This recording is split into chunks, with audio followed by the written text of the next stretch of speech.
गरीब कचरे वाले की 5 बेटियों की विदाई। शांतामणि नाम की एक औरत गरीब तबके से थी, जिसका पति ज्यादा नशाबाजी करने से चल बसा था। ऐसे में उसकी 5 बेटियों की जिम्मेदारी उसके ऊपर आ जाती है। उनका मकान मालिक उन्हें घर से बेघर कर देता है, जिसके बाद शांतामणि अपनी 5 बेटियों, जो कि 2 नितारा और तारा 4-5 साल की थीं, और शिवानी, पीहू, पाखी 9 से 12 साल की उम्र की थी, रोड पर अपने बच्चों के साथ भटकते हुए वो पेड़ के नीचे बैठ जाती हैं, जहां उसकी छोटी बेटी तारा कहती है, माँ बहुत भूख लगी है, तो खिला दो ना माँ। हाँ माँ, अब पेट में तोते तोते दूहे दूध लाए हैं। माँ ये कब तुतलाना छोड़ेंगी? बेटा बहुत छोटी है, जब बड़ी हो जाएगी तो ऐसा नहीं बोलेगी। माँ पेट में बहुत दर्द हो रहा है और दीदी मदद उला रही है, इन्हें पता नहीं ना था तित्ती भूत लगी है, तुम बातें तो थाया नहीं हम तम दे।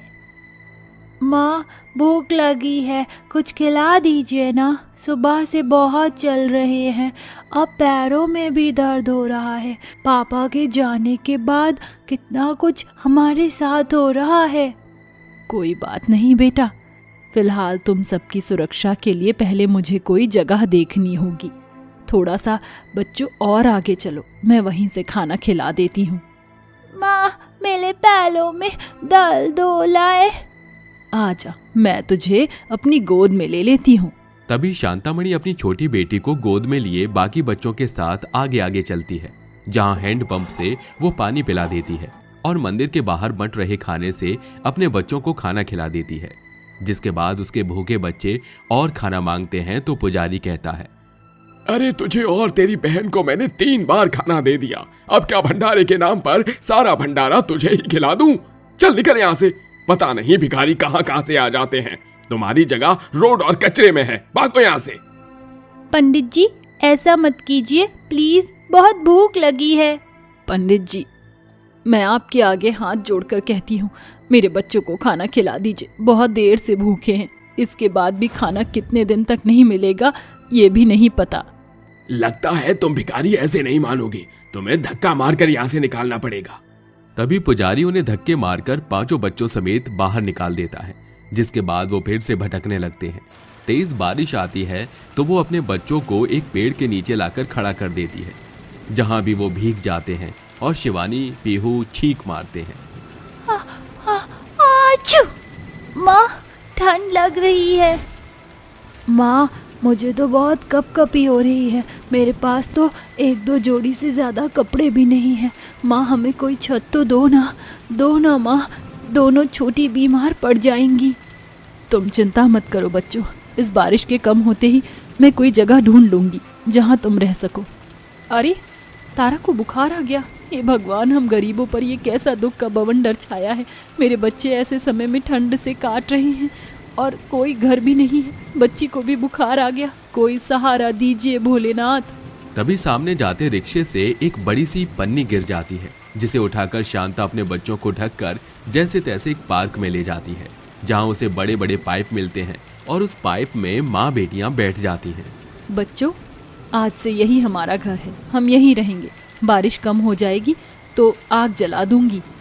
बारिश बंद होते ही शांता रूखा सूखा कचरा कहीं से उठाकर जैसे ही जलाने जाती है तो एक कचरे वाला कहता है, अरे बहन ये क्या कर रही हो तुम, इसे जलाओ मत, सामने वाली दुकान पर इसे बेच दो, कम से कम तुम्हें इसके 20-30 रुपए मिल जाएंगे।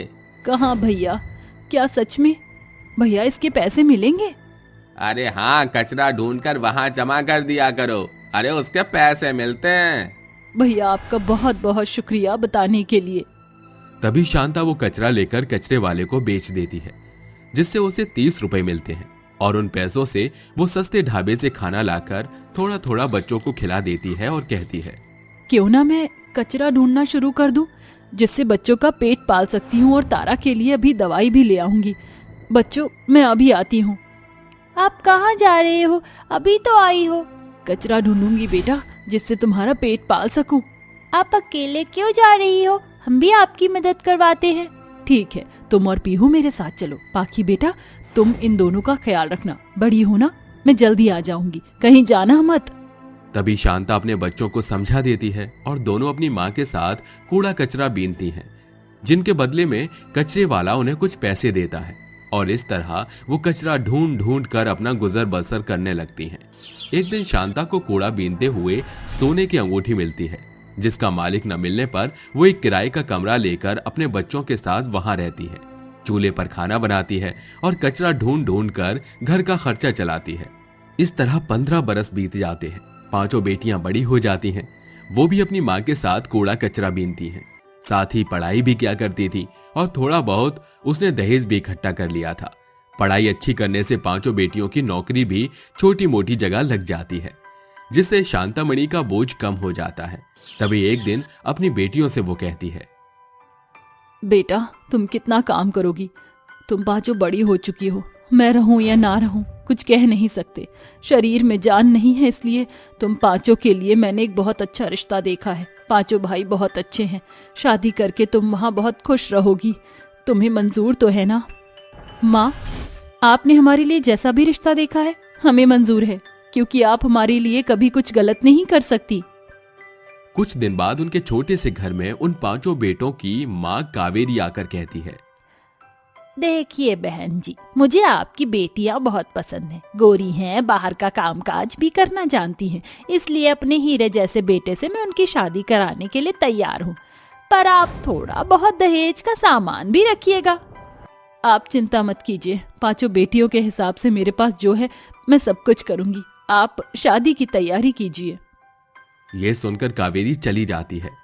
अगले हफ्ते शांतामणि की पांचों बेटियों की शादी कावेरी के पांचों बेटों से हो जाती है। तभी विदाई के समय दहेज का सामान देखकर कावेरी विदाई रोककर कहती है, माफ कीजिएगा शांतामणि बहन, लेकिन हम आपकी बेटियों को विदा करके घर नहीं ले जा सकते। आपने कहा था आप अच्छे से दहेज वगैरह देंगे, लेकिन ये सब क्या है? पांचों बेटियों के नाम पर आपने एक टीवी, अलमारी, बेड दे दिया, ना फ्रिज है ना एसी है, हाथ पर पैसे भी 20,000 रुपए रखे हैं। 5 बेटियों के हिसाब से 5 जगह दहेज भी तो देती। बहन जी, मुझसे जितना हो पाया मैंने उतना कर दिया, बहुत संघर्ष करके ये सब जमा किया है मैंने अपनी बेटियों के लिए। मुझे लगा था आप खुले विचारों की हैं तो दहेज की मांग नहीं करेंगे और इतने से बात बन जाएगी। मैं आपके आगे हाथ जोड़ रही हूँ, मेरी बेटियों की डोली मत रोकिए। नहीं, आपको दहेज जुटाना ही होगा।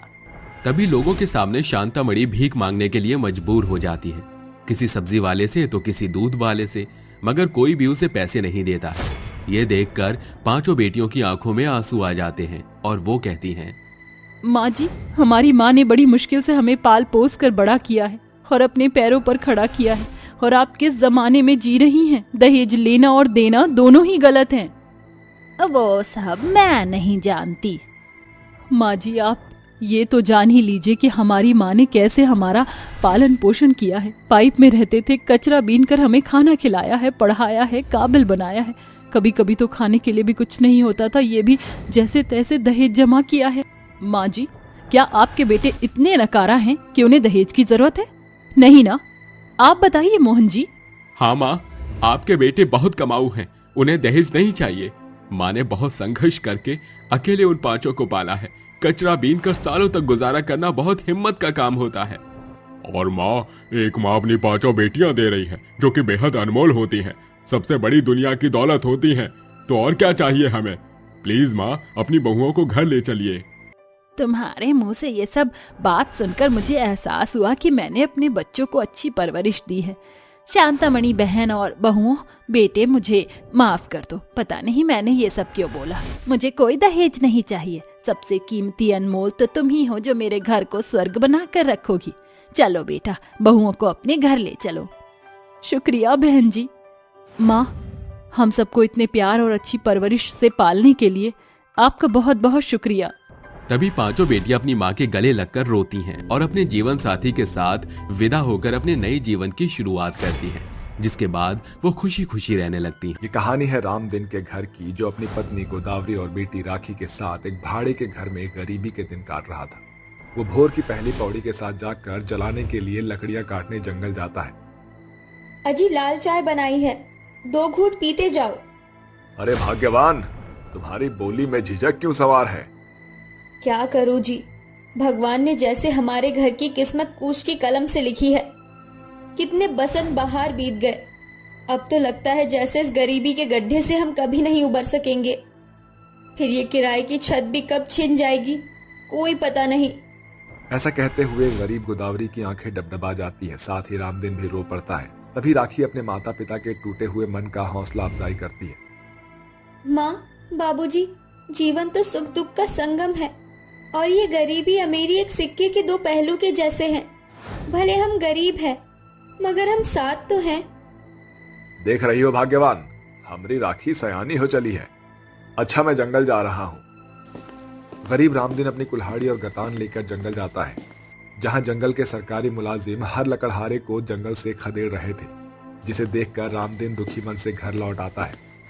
बाबूजी, आज आप इतनी जल्दी लौट आए? राखी बिटिया, जंगल पर रोक लगा दी गई है, अब मैं निहत्था हो गया हूँ।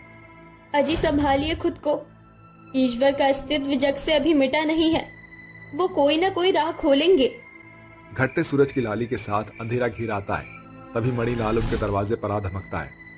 रामदिन, अरे ओ रामदिन, अरे कहाँ छिपा बैठा है, बाहर आ। अरे मणिलाल जी, आप यहाँ क्यों? अब क्या मुझे अपनी ही मिट्टी पर लात रखने के लिए तुझ जैसे गए गुजरे गरीब से इजाजत मांगनी पड़ेगी? ये मिट्टी मणिलाल की मलकियत है। आज 30 तारीख है, इस महीने की मिलाकर तुझे 6 महीने का भाड़ा चुकाना है। चल जेब ढीली कर। मणिलाल जी, अभी मेरे पास एक फूटी कौड़ी भी नहीं है, मुझे थोड़ी मोहलत दे दीजिए, मैं आपका पाई पाई चुका दूंगा। अब मैं तुम मुफ्तखोरों को एक दिन की भी मोहलत नहीं दूंगा, इसी पल मेरा घर खाली कर दो। मणिलाल जी, हम गरीबों पर ऐसा गजब मत ढाइए, हमें बेघर मत कीजिए। गोदावरी को अपने आगे गिड़गिड़ाता देखकर मणिलाल अपनी मूंछों को ताव देते हुए राखी को एकटक ताकते हुए कहता है, ठीक है, मैं तुम्हें बेघर नहीं करूंगा, बदले में तुम अपनी बेटी का ब्याह मुझसे करा दो। वैसे भी ये शादी के लड्डू चखने लायक हो गई है, इससे तुम्हें बिना दान दहेज के दामाद मिल जाएगा और ये छत भी तुमसे नहीं छीनेगी। अपनी बेटी से दोहरे उम्र के मणिलाल की ये घिनौनी सोच सुनकर गरीब माता पिता सामान की गठरी बांधकर घर से निकल जाते हैं, क्योंकि वो जानते हैं कि मणिलाल जैसे शख्स हर मोड़ पर लालच की ललक लिए खड़े हैं कि कब किसी गरीब बात की बेबसी का फायदा उठाएं और उसकी बेटी को फाड़ खाएं। सड़क पर सनसनाती हवाएं उन तीनों से टकरा रही थी। चलते चलते वो एक पाइपलाइन के पास आ पहुंचते हैं, जो इन गरीबों का गढ़ बन गया। अगली सुबह, बिटिया, अपना और अपनी माँ का ख्याल रखना, मैं काम की खोज में जा रहा हूँ। बाबूजी, लाल चाय बनाई है, पी कर जाइए, इससे आपके इस ठंडी बयार में गर्माहट मिलेगी। राखी पाइप के बाहर चूल्हा फूंकती हुई चाय बना रही थी। बहती बयार से बार बार चूल्हा बुझ रहा था, मगर उस गरीब की बेटी ने जैसे तैसे चाय बनाकर अपने माता पिता को परोसा, जिसके बाद रामदिन काम की खोज में निकल पड़ा। दूर एक चाय की दुकान पर सूट बूट पहने हुए एक शख्स बैठा हुआ था, जो आंखें गड़ाकर उस गरीब परिवार के बीच से प्यार की झांकी देख रहा था। दिन बीतते गए और गुजरते दिनों के साथ ठंडी बयार का उत्कर्ष बढ़ता चला गया। उस ठंडी हवा के बीच पाइपलाइन के बाहर बैठी राखी चूल्हे पर रोटियां सेक रही होती है। उसके तन पर एक सूट के सिवाय कुछ नहीं होता, जिसकी वजह से उसके हाथों के रोए सिहर उठते हैं। अरे राखी बिटिया, तू भीतर आकर बैठ जा, देख ये पुरवाई बयार पानी की तरह बह रही है। ठंड के मारे ठिठुर रही है तू, बाकी की रोटी मैं बना दूंगी।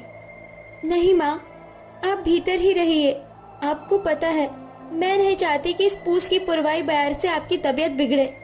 अपने माता पिता के प्रति स्नेह भाव ने चाय की दुकान पर बैठे वेदांत को घेर लिया था।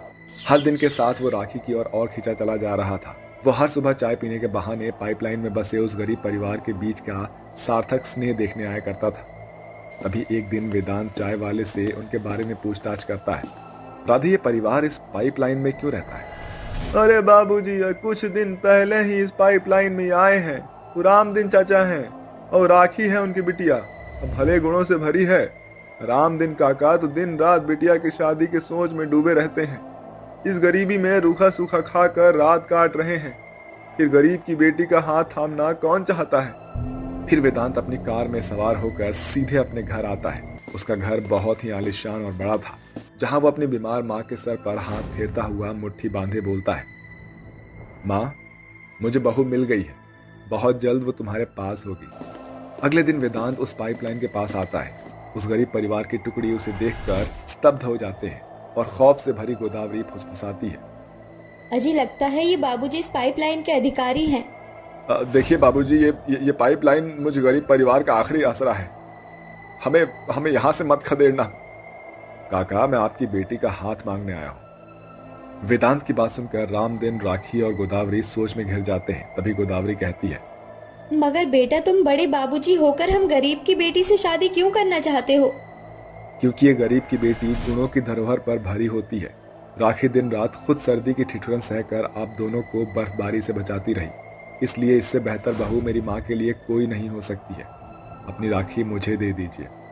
ये सुनकर उस गरीब दंपत्ति की झुर्रियों से घिरी आंखों में बुझी हुई आस एक बार फिर उजागर हो जाती है और ठंड के उस ठहराव में राखी की शादी की तैयारियां शुरू हो जाती है।